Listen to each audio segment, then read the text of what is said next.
Hammaga assalomu alaykum. Ismim Mohir Mirzahmedov, ustoz kundalik kanal asoschisiman.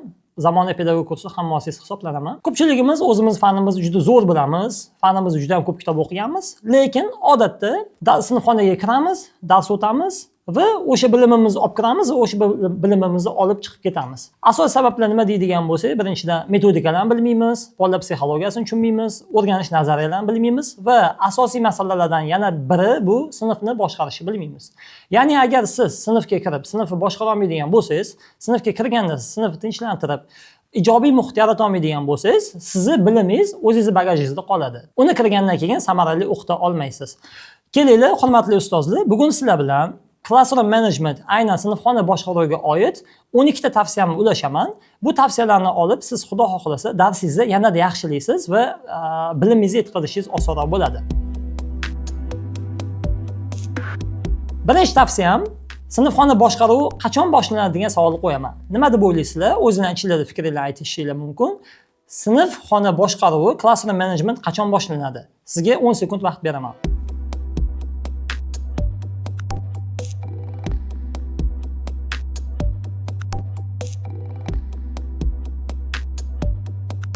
O'zimning fikrim bo'yicha sinfxona boshqaruvi bir kun oldin boshlanadi. Ya'ni bir kun oldingi to'g'ri ovqatlanish va to'g'ri uxlash bilan. Sababi, bu yerda qanaqa bog'liqlik bor? Bir kun oldin boshlarkansiz, siz agar to'g'ri uxlaydigan bo'lsangiz, sizda yetarlicha energiya bo'ladi. Va sizda energiya bo'lar ekan, siz darsni energiya bilan o'tasiz. Va bu energiya sizga sinfni boshqarishga ham yordam beradi. Agar sizning miyangiz yetarlicha uyquga to'yinmaydigan bo'lsa, sifatli uyqu olmaydigan bo'lsa, miyangizdagi iroda qatlami zaiflashadi va bu sizga dars payti o'zingizni boshqarishingiz qiyinlashtiradi. Ya'ni irodani ikkita maqsadi bor. Birinchisi o'zingiz urintirishingiz, o'zingiz bir narsaga push qilish deyiladi. Ikkinchisi o'zingiz to'xtatib qolishingiz, o'zingizni nazorat qilishingiz. Va aynan sizda uyqu yetarli bo'lmasa agar, o'zingizni nazorat qilish bo'limi yaxshi ishlamaydi. Bu degani, sinfxonada jahlingiz chiqib ketadigan bo'lsa, siz yorilib ketasiz, o'zingizni boshqara olmay qolasiz, hattoki bolani urish darajasigacha borishingiz mumkin. Men o'zimda bu kabi holatlar juda ham ko'p kuzatilgan. Ya'ni aynan shu sinfxonada yorilib ketadigan bo'lsam, sinfda o'zimni bosa olmay qoladigan bo'lsam, bolani xarakteriga chidolmay qoladigan bo'lsam, asosiy sabab bu meni yetarlicha uxlamaganim va yaxshi dam olmaganim bo'lib chiqqan. Shu sababli ham birinchi eng muhim fundamental tavsiya bu, sizda uyqu yetarli darajada bo'lishi kerak va to'g'ri ovqatlanishingiz kerak. Bu to'g'ridan-to'g'ri dars o'tishingiz sifatiga va sinfni boshqarishingizga ta'sir qiladi. Xo'p, sinf boshqarishdagi ikkinchi eng muhim qoida bu reflection deb atasak bo'ladi. Ya'ni sizda mabodo o'zingizning oilaviy muammolaringiz bor, uyquga to'ymagansiz va hokazo muammolaringiz bor. Darsga kirishdan avval siz dars mana eshigini tagida turibsiz. Shu paytda o'zingiz eslating. Mohir neyman, men har doim kirishdan avval mana bu sinfdagi bolalar sani muammolaringga aybdor emas.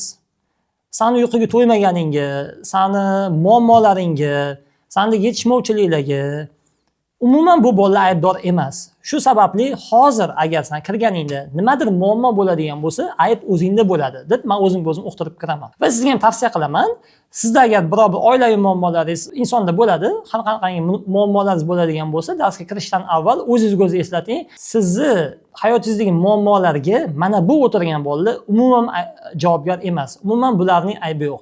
Shunda siz kirgan paytingizda sinfni boshqarishingiz nisbatan osonlashadi. Keyingi maslahat, bu ham darsga kirishdan avval. E'tibor berayotgan bo'lsanglar, ko'p maslahatlarimiz darsga kirishdan avval bo'ladi. Ustozimiz aytganlaridek, pedagog darsga butun umr va yana bir kun tayinlanadi. Ya'ni butun umr va bir kun tayyorgarligingiz bilan kirasiz. Ko'p holatlar siz darsdan oldingi holatingizga bog'liq bo'ladi. Eng muhim masalalardan bittasi, darsga kirishingizdan avval niyatingizni to'g'rilab oling. Men bu yerda niyati to'g'rilangan ixlos haqida gapirmoqchi emasman. Men gapirmoqchi bo'lgan narsam, ya'ni kirishingizdan maqsadingiz to'g'ri bo'lsin. Sizning maqsadingiz mana shu o'tirgan bolalarni har qanaqangi Eshmat, Toshmat, Gulnora va hokazo. Bularga kirib turib siz hurmatingizni oshirish emas, bularni oldiga kirib turib avtoritet bo'lish emas, bularni oldiga kirib turib bularni sevgisiga, muhabbatiga sazovor bo'lishingiz emas. Asosiy maqsadingiz siz mana shu o'tirgan bolalarni 1 santimetr bo'lsa-da rivojlantirib chiqish. Faningizga oid biror bir masalani o'rgatish va hokazo maqsadlar qo'yishingiz mumkin. Aytmoqchi bo'lganim, siz qo'ymoqchi bo'lgan maqsadingiz, ya'ni hurmat qozonish, rahbariyatni ko'ziga yaxshi ko'rinish, ota-onasiga yoqish, bolalarga sevimli ustoz bo'lib qolish bo'lish kerak emas. Bu sizga ortiqcha yuk beradi va rus tilida aytganda tonusda turasiz. erisha olmaganingiz sari jahlingiz chiqadi va mana shu jahlni qaytib bolalarga solishga harakat qilishingiz mumkin. Shu sababli ham kirishdan avval niyatingizni to'g'rilab olishingiz kerak bo'ladi. Ana endi sinf ichiga kiramiz. Sinf ichiga kirganda yil boshida tavsiya qilamizki, agar siz yil boshida qilmagan bo'lsangiz, endi qilishingiz mumkin. Birinchi darsdanoq siz o'zingizni chegaralaringizni o'rnatib olishingiz. Ya'ni men odatda darsga kirganda birinchi darsdan aytaman, bolalar men gaplashib o'tirishinglarni, darsdan ortiqcha ma'lumotlar gaplashib o'tirishinglarni men yoqtirmayman. Bu narsa men yoqtirmaganim uchun emas, balkim sizlarni ilm olishdan to'sib qo'yganim uchun bu narsani qoralayman. Shu sababli ham darsimizda jim o'tirishingiz kerak kabi men o'zimni chegaralarimni qo'yib olaman. Dars payti ovqatlanish mumkin emas misol uchun va shunga o'xshash chegaralarimni qo'yaman. Va bu narsa yil davomida menga yordam beradi. Endi chegaralar qo'yish haqida gapirdik. Endi savol tug'iladi, chegaralar qanday qo'yishimiz kerak? Ya'ni faqat kirib turib tushuntirish orqalimi desak, yana bitta muhim joyi qoidalar tuzish bilan bo'ladi. Iloji boricha birinchi darsning o'zidanoq o'quvchilar bilan qoidalar tuzib olishingiz maqsadga muvofiq bo'ladi. Masalan, deylik, darsda suv ichish mumkin, lekin ovqatlanish mumkin emas. Yoki dars payti fikrini erkin bayon etish mumkin, lekin shovqin ko'tarish mumkin emas. Va xuddi shunga o'xshagan o'zingizni qoidalarni tuzishingiz maqsadga muvofiq. Iloji bo'ladigan bo'lsa, bu yerda diktator kabi emas, demokrat kabi qoida tuzish tavsiya qilinadi. Diktator men aytganim bo'ladi deydigan bo'lsa, demokrat bo'lsa, kelinglar birgalikda kelishamiz va qoida o'rnatamiz deydi. Bu yerda nima qilishingiz mumkin? Siz bolalarga sinfdagi salbiy oqibatlarni zararini ko'rsatgan holda siz bolalarga jazo choralarini, mukofot choralarini birinchi darsdanoq ko'rsatib qo'yib, shu bo'yicha qoida tuzishingiz mumkin. Va bu narsa sizga yil davomida yordam beradi. Endi mana shu joyda eng muhim joyi bor. Siz qoida tuzdim degani bu 100% bolalar amal qildi, hamma joyi jannat bo'lib ketdi degani emas. Balkim qoida tuzish katta yordam beradi. Bundan tashqari, keyinchalik bola qoida buzgan paytida boladan so'rash uchun ham bu jarayon yordam beradi sizga deb hisoblayman. Bu mening o'zimning shaxsiy tajribam. Xo'p, dars paytidagi keyingi maslahat: butun sinfni jazolashdan cheklaning. E'tibor beradigan bo'lsangiz, sinfda albatta shu o'quvchilar bo'ladi odatda va bu o'quvchilar 10%, 20% atrofida bo'ladi. Va biz qiladigan odatiy xatolardan bittasi mana shu o'quvchiga, mana shu o'quvchilarga tanbeh berib, mana shu o'quvchilarga baqirgan holda biz butun darsni tizginini qo'limizdan chiqarib qo'yamiz. Ya'ni bu yerda kichik guruhga e'tibor qaratgan holda barchaga gapiramiz va butun darsimiz izdan chiqib ketib qolish ehtimoli bor. Shu sababli ham harakat qilingki, sinfdagi 2-3 ta sho'x bolalarni o'zi bilan oldiga borgan holda gaplashishga harakat qiling. Mana shu narsa butun sinfdagi klassroom managementga yordam beradi. Sababi, agar siz 2-3 ta bolaga qarab baqiradigan bo'lsangiz, qolganlar ham e'tiborini shu bolaga qaratadi. Ya'ni mana bu bola ham shu kabi shovqin qilib o'tirgan ekan-ku, demak bizga ham ruxsat ekanda, bitta biz emas ekanmiz-da jim o'tirgan degan fikr o'tadi va bu narsa o'ziga xos ta'sir, yuqumli ta'sir bo'lib, qolgan o'quvchilar yuqib ketish ehtimoli bor. Bir nechta o'quvchilar shovqin qilyaptimi, alohida bular bilan ishlashingiz kerak bo'ladi. Keyingi tavsiyamiz, bu tavsiyamizning qisman davomi, sinfxonada bir qoidani eslab qoling. Bu qoida kichik muammolar, kichik yechimlar deb nomlanadi. Ya'ni siz sinfingizda agar muammolar kichik bo'ladigan bo'lsa, masalan, kimdir boshini partaga qo'yib o'tiribdi, shu paytda siz buni jahl qilib hammaga baqirib chora ko'rganingizdan ko'ra, mana shu paytda o'sha bolani o'zi bilan ishlaganingiz ma'qulroq. Chunki meni o'zimda bu xato takrorlangan bir necha marta va bu holat bir o'quvchimiz telefon o'ynagandek ko'rgan paytda men juda ham jahlim chiqib ketgan va butun sinfga baqirganman, butun sinf jazolaganman. Shu paytda darsdan keyin shu bola oldimga kelib turib, ustoz, shunchaki menga aytsangiz kifoya edi-ku deb aytgan va menga juda ham qattiq tekkan. Chunki rost bo'lgan uni gapi. Ya'ni shunchaki unga ogohlantirish yetarli bo'lgan paytida men butun sinfni jazolaganman. Mana shu narsa ham sinf boshqaruviga katta ta'sir qilgan. Qoidani eslab qoling, kichik muammolar, kichik yechimlar. Kichik yechimlar degani yana nima nazarda tutishimiz mumkin? Ya'ni sinfda agar biror bir qoida buzishlar kuzatiladigan bo'lsa, siz iloji boricha verbal emas, non-verbal harakat qiling. Ya'ni ovoz bilan emas, imo-ishoralar orqali harakat qilishingiz kerak bo'ladi. Misol uchun deylik, kimdir boyagi misolimiz boshini qo'yib o'tirgan bo'lsa, siz qo'lingiz bilan shunchaki tur belgisini ko'rsatishingiz mumkin. Yoki bo'lmasam, ikkitasi gaplashib o'tirgan bo'ladigan bo'lsa, siz qo'lingiz bilan joyingdan ajral belgisini ko'rsatishingiz mumkin. Bu narsa ham sinfdagi shovqinni pasayishiga sababchi bo'ladi. Va yana eng muhim tavsiyalardan bittasi, bu narsani yaxshilab eshitib oling.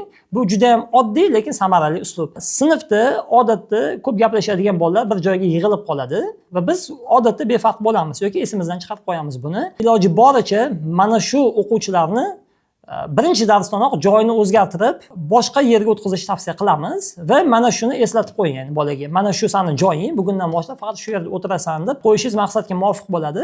Sababi bir tadqiqot o'qib qoldim, ya'ni bolalarni joyidan ajratayotgan bo'lsangiz agar, bolalar yo'q bo'ldi ustoz gaplashmaymiz degan holatda ham 90% atrofidagi holatda bolalar yana gaplashishi kuzatilgan. Shu sababli ham ko'p gaplashadigan bolalar bo'ladigan bo'lsa, siz yoki ko'p gaplashadigan qizlar bo'ladigan bo'lsa, siz iloji boricha ularni joyini o'zgartirishga harakat qiling. Bu juda ham oddiy, hamma biladigan, lekin esidan chiqarib qo'yadigan tavsiyalardan bittasi. Keyingi eng muhim tavsiyalardan bittasi. Sinfdagi, ya'ni shovqinning markazida yuqorida aytganimizdek 2-3 o'quvchi bo'ladi va ba'zi holatlarda, hamma holatda emas, ba'zi holatlarda mana shu o'quvchilar e'tibor tortish uchun ham shu harakatlarni qilishadi. Ya'ni ustozdan e'tibor ko'rish uchun qilishadi va ustoz bunga e'tibor qaratsa, hammaning oldida baqirsa va jazolasa, ular zohiran o'zini yomon his qilgandek bo'lishi mumkin, lekin ichida ular maza qilishadi. Sababi ba'zi holatlarda yoshligidan e'tibor ko'rmagan bo'lishi mumkin va ularga e'tibor qaratilgan sari ular maza qilishadi. Ustidan ruschada aytganda недовольный bo'lsa ham, norozi kayfiyatda bo'lsa ham, lekin ichidan maza qilishadi. Va bu narsaga odatlangan bolalar yana va yana qilishga harakat qilishadi. Bu kuzatuvlarimizda bo'lgan, ya'ni ataylab turib o'g'rilik qilgan o'quvchilarni ko'rganman. Ataylab turib shu kimnidir urgan o'quvchini ko'rganman. Nima sababdan? Ota-onasini chaqirtirsak, hamma unga e'tibor qaratsa, butun rahbariyat unga e'tibor qaratsa va mana shu shahvat oqibatida ham ustozga yomon ta'sir o'tkazib qo'yishi mumkin. Mana shu joyda sizga zo'r yechim berib ketaman. Agar sizni darsingizda sizga negativ xulq-atvor ko'rsatayotgan bo'lsa, siz unga indamaysiz. Ya'ni agar katta ishlar bo'ladigan bo'lsa gapirasiz albatta, lekin kichik ishlar bo'ladigan bo'lsa e'tibor qaratmaysiz. Lekin kichik bir yaxshi ish qiladigan bo'lsa, kichik bir hattoki sanani yozib qo'ysa yoki daftar ochib yozsa, oddiy bir ish qiladigan bo'lsa ham e'tibor qaratasiz. Voy, Ahmad, молодец, yozuving juda ham chiroyli ekan deb yondashsangiz, bu bola endi e'tibori negativ tomonlama emas, pozitiv tomonlama, ijobiy tomonlama tortishga o'rganadi. Va sizni ishingiz shu bo'lishi kerak bu bolalarga. Ya'ni negativ tomonlama e'tibor tortayotgan bolalarni siz pozitiv tomonga o'tkazishingiz kerak. Shundagina u sizga ijobiy xulq-atvor ko'rsatishni boshlaydi. Sizga yomon ko'rinib qolmasligi uchun ham u keyin darsingizda jim o'tirishni boshlaydi. Katta ehtimol bilan albatta ta'limda 100% ish beradigan texnikani o'zi yo'q, men bilmayman. Bo'lsa, izohlarda yozib qoldiringlar iltimos. Va shu sababli ham bu kabi bolalarga e'tiborni ijobiy ishlar qilganda berishingiz maqsadga muvofiq bo'ladi. Keyingi eng muhim tavsiyalardan bittasi, sinfxonada kichik bir o'tirishlar tashkil qilib turing. Yoki bir pizza chaqirishingiz mumkin, yoki futbolga borishingiz mumkin bolalarni va shunga o'xshagan harakatlar qiling. Men o'zim aniq eslayman, universitet paytimizda qoida buzish holatlari juda ham ko'p kuzatilgan. Bitta ustozimiz bizni eplash juda ham qiyin bo'lgan. Va shu paytda bitta uslub qo'llaganlar, juda ham zo'r ish bergandi. Nima qilgandilar? Endi nisbatan katta bolalar bo'lganiga ham yaxshi ish bergandi. Hammani chaqirib bir kuni osh bergandilar. Restoranga borganmiz, hammamiz o'tirib, gaplashib, osh yeganmiz o'sha kuni va o'zbek xalq maqoli yegan og'iz uyaladi degan maqollarni biz sinfxona boshqaruvida ham albatta ishlatishimiz yaxshi ma'noda mumkin bo'lishi mumkin. Shu kabi siz nimani qiling? Darsdan tashqari faoliyatlarga e'tibor qarating. Agar juda ham bir sho'x sinf bo'ladigan bo'lsa, iloji bo'lsa, agar bolalar ko'p sinf bo'ladigan bo'lsa, ular nima xohlayapti? Shunga qarashingiz kerak. Basketbolni yoqtiradimi, futbolni yoqtiradimi, voleybolni yoqtiradimi? Iloji bo'lsa bir kuningizni sarflang, kerak bo'lsa bitta to'garakka olib boring, kerak bo'lsa birgalikda o'ynang va shu kabi harakat qiling. Shundan keyin sizni aytganingizni qilish ehtimoli oshadi. Shu sababli ham mana shu eng muhim tavsiyalarimizdan bittasi bu. Sinfni boshqara olmayapsizmi? Juda ham qiynalyapsizmi? Iloji bo'lsa, sinfdan tashqari faoliyatlar bilan shug'ullaning. Xo'p, keyingi tavsiyalarimizdan biri bu vaqti bilan o'quvchilarga sovg'alar berib turing. Ya'ni hadis shariflarda ham bor, sovg'a ulashib turing degan ma'nodagi ko'rsatmalar keladi. Vaqti bilan o'quvchilarga kitob sovg'a qilishingiz mumkin. Albatta bu oyligingizni hammasini sarflang deyishdan yiroqmiz, lekin ma'lum bir miqdordagi pulni bolalarning o'ziga sarflaganingiz ham yaxshi bo'ladi. Sababi bitta muhim qoida bor. Pul qayerdan kelayotgan bo'lsa, o'sha joyga sarflashingiz siz ishingizni yaxshilaydi deyiladi. Ya'ni pulni qayerdan topayotgan bo'lsangiz, siz dars o'tib topasiz, o'quvchilarga dars berish orqali topasiz. Shu o'sha yerdan olgan pulingizni o'sha yerga sarflasangizgina sizda o'sish yaxshi bo'ladi degan ko'rsatmalar beriladi. Shu sababli ham ba'zida bolalarga mukofot puli berishingiz mumkin. Ya'ni aytmoqchi emasman, bolalarni doim pulga o'rgatib qo'ying demoqchi emasman, lekin chorakda bitta, misol uchun bizni Sodiq Skol maktabimizda matematik ustozlari o'sha bitta chorakda bitta o'zligini maxsus pul mukofotlari bor. 100 ming so'm eng yaxshi o'quvchiga, eng yaxshi daftar tutgan sinfga, eng yaxshi daftar tutgan o'quvchiga va shu kabi o'zi nominatsiyalari bor. Shu kabi siz ham o'quvchilarga moddiy va ma'naviy rag'batlar berib turishingiz mumkin bo'ladi. Sinfxona boshqaruvchi bo'yicha eng mashhur kitoblardan biri bu Noisy Class kitobi hisoblanadi. Rob Levin avtori bor. Internetdan qidirib topishingiz mumkin. Mana shunda bir qancha maslahatlar beradi. Juda ham ko'p texnikalar bergan sinfni boshqarish bo'yicha, masalan, bitta o'quvchini vazir qilib qo'yasiz deydi va hokazo maslahatlar beradi va oxiriga kelganda kitobda aytadiki, yuqoridagi hamma maslahatlar bitta maslahatga arzimaydi kabi fikr beradi. Bu nima desa, aynan o'quvchi bilan gaplashish. O'quvchi yomon xulq-atvor ko'rsatyaptimi? Siz darsdan keyin olib qoling o'quvchini va iloji boricha gaplashishga harakat qiling. Va bitta qoida bor. Buni ham boyagi qoidamizga ikkinchi qoida deb eslab qolasiz. Oltin qoida. Muammoli bola bo'lmaydi, muammosi bor bola bo'ladi. Siz o'tirgan paytida uni muammosini aniqlashingiz kerak. Xuddi doktorga o'xshab. Birinchi tashxis qo'yasiz, ildizini topasiz, nimaga bu ishlarni qiladi. Va topganingiz eng katta foydalardan bittasi bolaga emas, o'zingizga bo'ladi, ya'ni xotirjam bo'lasiz. Qachonki inson biror bir masalani ildizini topadigan bo'lsa, xotirjam bo'ladi.